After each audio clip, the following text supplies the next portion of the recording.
Bismillahirrahmanirrahim. Assalamualaikum warahmatullahi wabarakatuh. Alhamdulillahirabbil alamin wassalatu wassalamu ala asyrafil anbiya wal mursalin wa ala alihi wa sahbihi ajma'in.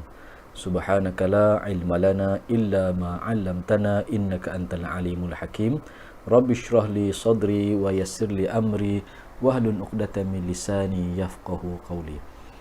Alhamdulillah, syukur pada Allah kita bertemu lagi kelas hafazan hadis 5 Ibnu Sina bersama dengan Cikgu Muhammad Falah bin Azizan. Dan Alhamdulillah, syukur pada Allah kerana walaupun dalam sesi PDPR kita belajar dari rumah dalam keadaan kita masih dalam fasa PKP, kita dapat juga meneruskan pengajian kita, dan hari ini atau minggu ini kita masuk hadis yang ketiga. Hadis yang ketiga dengan tajuk Ahli Al-Quran umpama tali unta. Jadi insya-Allah kita akan lihat hadis ini. Jadi para pelajar boleh keluarkan buku hafazan hadis tahun 5 dan boleh rujuk pada hadis yang ketiga juga pada muka surat 3. Baik. Anak-anak pelajar yang dikasihi sekalian, hadis yang ketiga ini adalah berkaitan dengan ahli Al-Quran, atau tajuknya Ahli Al-Quran umpama tali unta. Tetapi pada pandangan ustaz, pandangan cikgu, tajuk yang lebih tepat adalah Ahli Al-Quran umpama tuan unta. Kerana hadis ini menceritakan misalan atau perumpamaan bagi orang-orang yang menghafal Al-Quran. Mereka adalah ibarat seperti tuan unta. Bagaimana dia memelihara dan menjaga untanya, ikatan untanya, maka begitulah hafalan Al-Quran ataupun ingatannya kepada Al-Quran. Adakah ingatan Quran itu akan kekal ataupun luput daripada ingatannya, bergantung kepada bagaimana dia menjaga atau memelihara hafalan Al-Quran itu. Seperti unta, bagaimana dia memastikan tali unta itu kuat, kukuh ataupun dia longgarkan, begitulah nasib yang akan menimpa untanya. Jadi insya-Allah sama-sama kita baca dulu hadis ini. Insya-Allah kita akan lihat huraiannya satu persatu. Muka surat 3 ya, buku hadis tahun 5. Bismillahirrahmanirrahim. Hadis ketiga, Ahli Al-Quran umpama tali unta. Qala Rasulullah sallallahu alaihi wasallam, innama mathalu sahibil Qur'ani kamathali sahibil ibilil muaqqalah in ahada 'alaiha amsakaha wa in atlaqaha dhahabat. Baik, berikan perhatian pada perkataan ibili, sahibil ibili. Kalau kamu lihat pada buku kamu, pada huruf lam itu tidak dituliskan apa barisnya, baris atas atau baris bawah, fathah atau kasrah. Jadi bacaan yang tepat adalah dibariskan bawah, jadi ia berbunyi ibili, sahibil ibilil muaqqalah. Jadi kamu boleh letak baris bawah kat situ. Pembetulan yang kedua ialah pada awal hadis ini, qala Rasulullah sallallahu alaihi wasallam. Kalau kamu baca, kamu akan dapati ditulis dua kali. Qala Rasulullah sallallahu alaihi wasallam. Jadi kamu padamlah yang hadapan tu qala Rasulullah, kerana ditulis dua kali. Kita ambil daripada sinilah, di tengah tu qala Rasulullah sallallahu alaihi wasallam. Kami potong kat depan tu qala Rasulullah itu kerana ditulis dua kali. Okey. Baik, kita lihat pula maknanya. Sesungguhnya misalan ahli Al-Quran itu seperti tuan unta yang tertambat. Jadi Ustaz sebut misalan atau perumpamaan ahli Al-Quran itu seperti tuan unta, bukan seperti tali unta. Seperti tuan unta kepada unta yang tertambat. Nanti kita tengok insya-Allah huraiannya. Jika masih ditambat ke atasnya, maka ia tidak akan ke mana-mana. jika dirungkaikan ia akan pergi. Jadi ini cerita tentang Rasulullah buat perumpamaan orang yang membaca atau menghafal Al-Quran, disebut sebagai sahibil Quran. InsyaAllah kita perhatikan, Ustaz bahagikan kepada 4 bahagian hadis ini untuk kita memudahkan hafalan dan juga memudahkan kefahaman kita. Okey, lihat di situ ada yang hijau itu, yang di atas qala Rasulullah sallallahu alaihi wasallam, artinya telah bersabda Rasulullah sallallahu alaihi wasallam. Baik, bahagian pertama, rangkap yang pertama yang berwarna hitam, innama mathalu sahibil qur'ani. Rangkap yang kedua, kamathali sahibil ibilil muaqqalah. Bahagian yang ketiga, in ahada alaiha amsakaha. Dan bahagian keempat dan terakhir, wa in atlaqaha dhahabat. Baik, kita perhatikan satu persatu. Baik, bahagian yang pertama disebut innama mathalu sahibil qur'ani.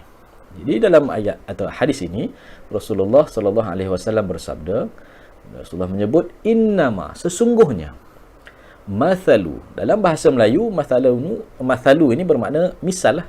Kita bahasa Melayu kita sebut misal atau perumpamaan. Jadi ataupun persamaan, ya, di antara yang disebut selepasnya sahibil Quran.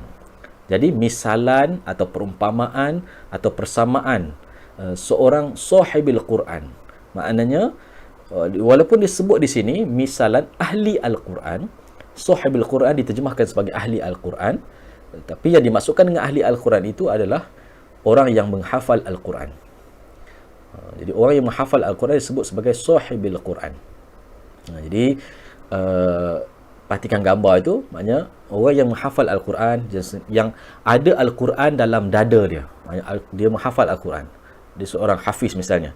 Ataupun kita yang menghafal Al-Quran, kalaupun tidak keseluruhan isi kandungan Al-Quran, kita hafal surah-surah tertentu, ayat-ayat tertentu dalam Quran, maka perumpamaannya adalah seperti, terlihat ayat berikutnya, kamathali sahibil ibilil muaqqalah. Maka misalannya kamathali, maka ia seperti sahibil ibil. Ibil ini bermaksud unta. Jadi sahibil Quran samalah seperti sahibil ibili. Sebab itu tajuk yang tepat pada hadis ini adalah perumpamaan ahli Al-Quran ataupun sahib Al-Quran adalah seperti kamathali sahibil ibil, adalah seperti tuan unta.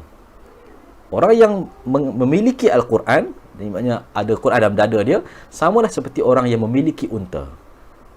Tapi unta yang bagaimana?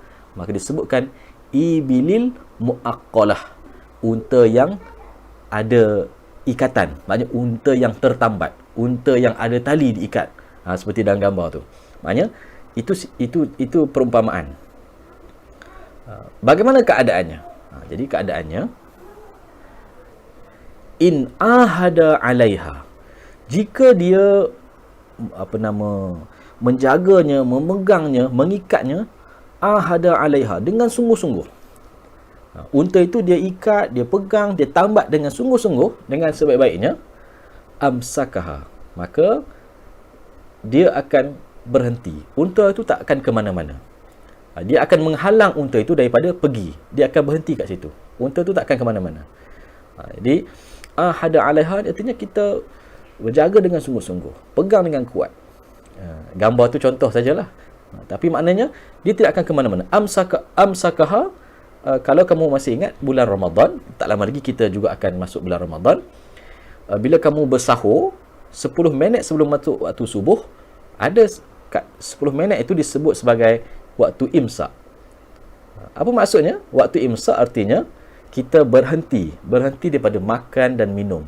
Walaupun sebenarnya waktu itu masih dibolehkan makan, tetapi kita sebagai langkah berjaga-jaga dan berhati-hati, 10 minit sebelum masuk waktu subuh, kita telah berhenti. Kita imsak, kita henti. Jadi imsak itu dengan maksud berhenti. Maka jika dipegang ikatan itu ataupun diikat dengan kemas, dengan kuat, dengan sungguh-sungguh, maka amsakaha, maka dia akan menghentikan unta itu daripada ke mana-mana. Maka unta tidak akan ke mana-mana. Tetapi sambungan hadis ini, Wa in atlaqaha, jika dia lepaskan, dia rungkaikan, atau dia tidak ikat dengan kemas atau pegang dengan erat, zahabat, maka unta itu akan pergi.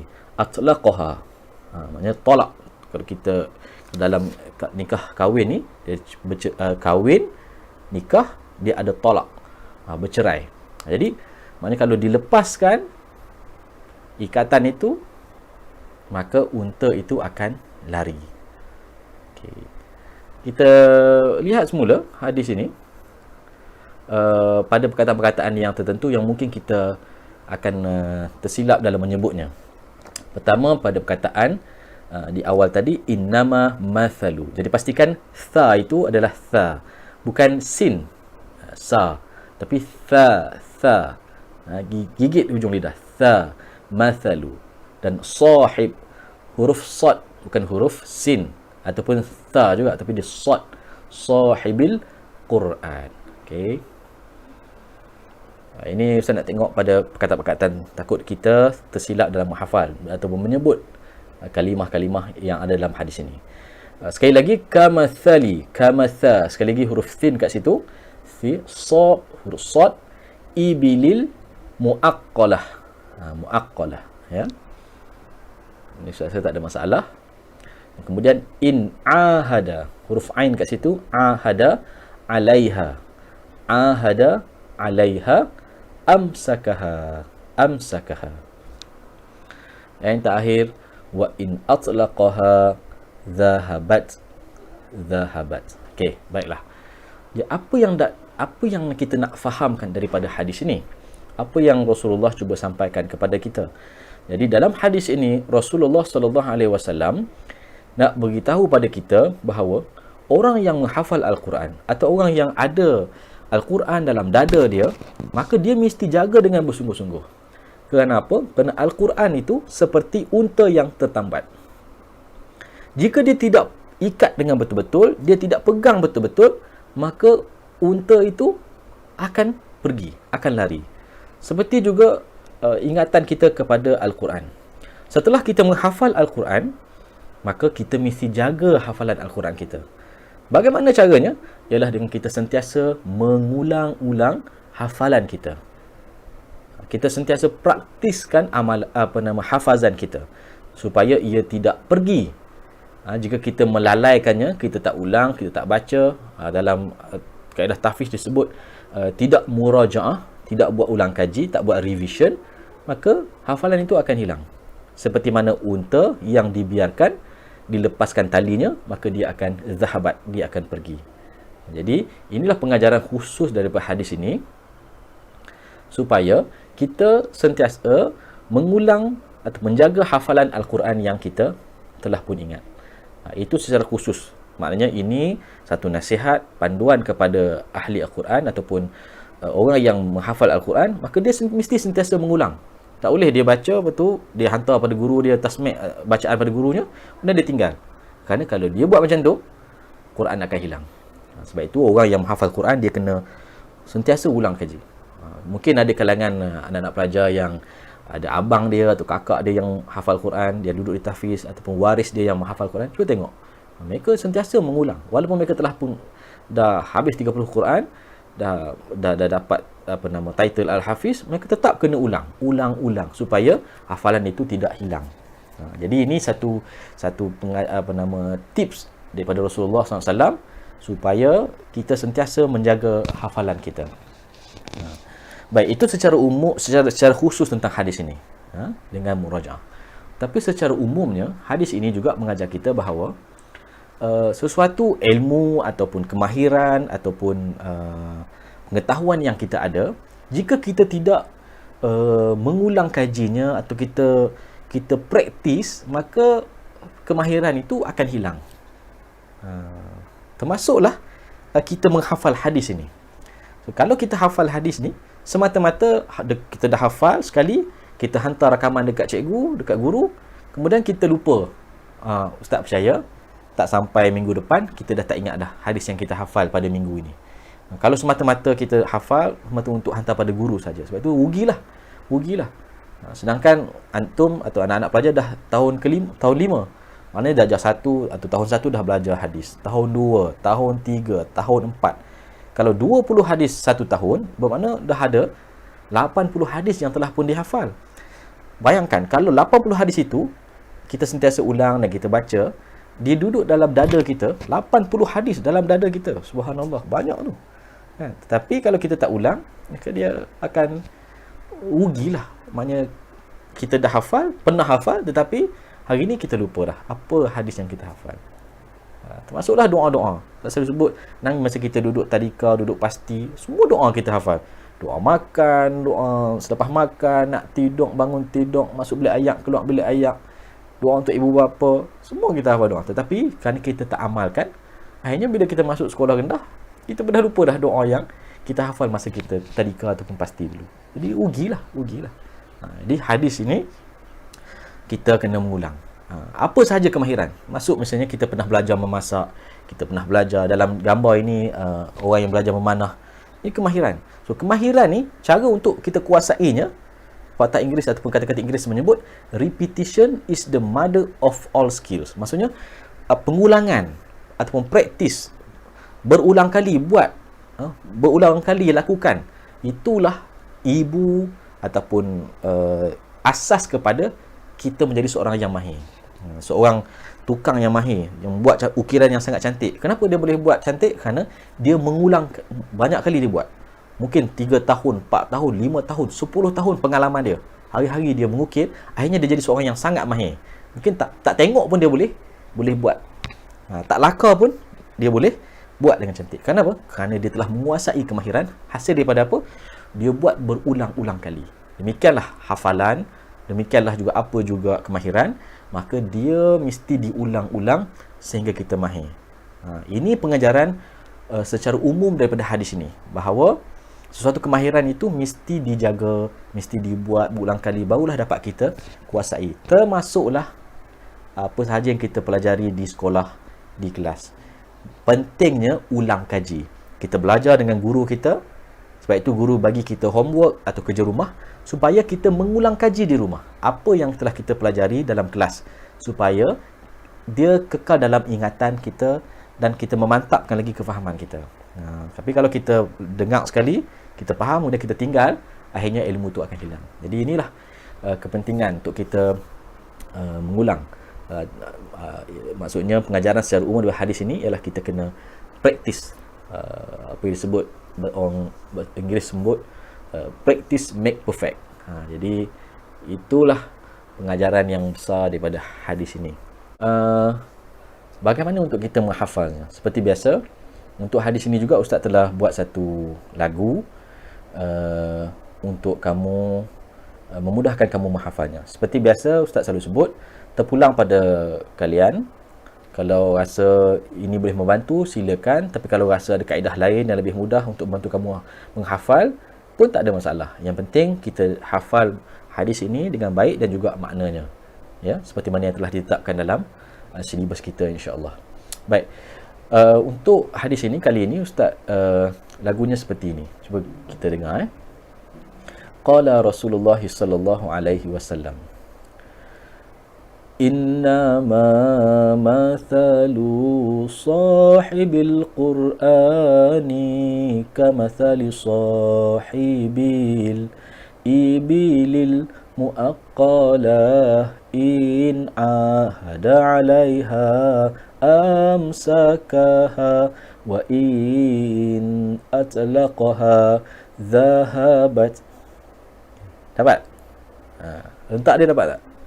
Nanti kalau tak ingat boleh ulang-ulang lagi rakaman ini. Sekali lagi ya.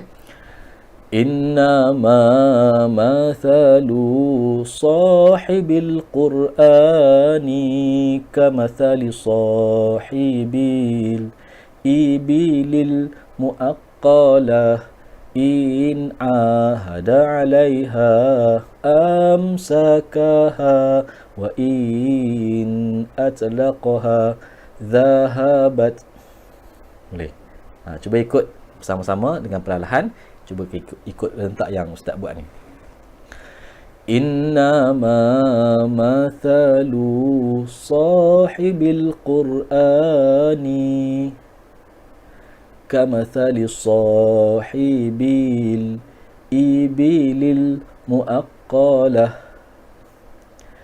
in ahada 'alaiha amsakaha wa in atlaqaha dhahabat.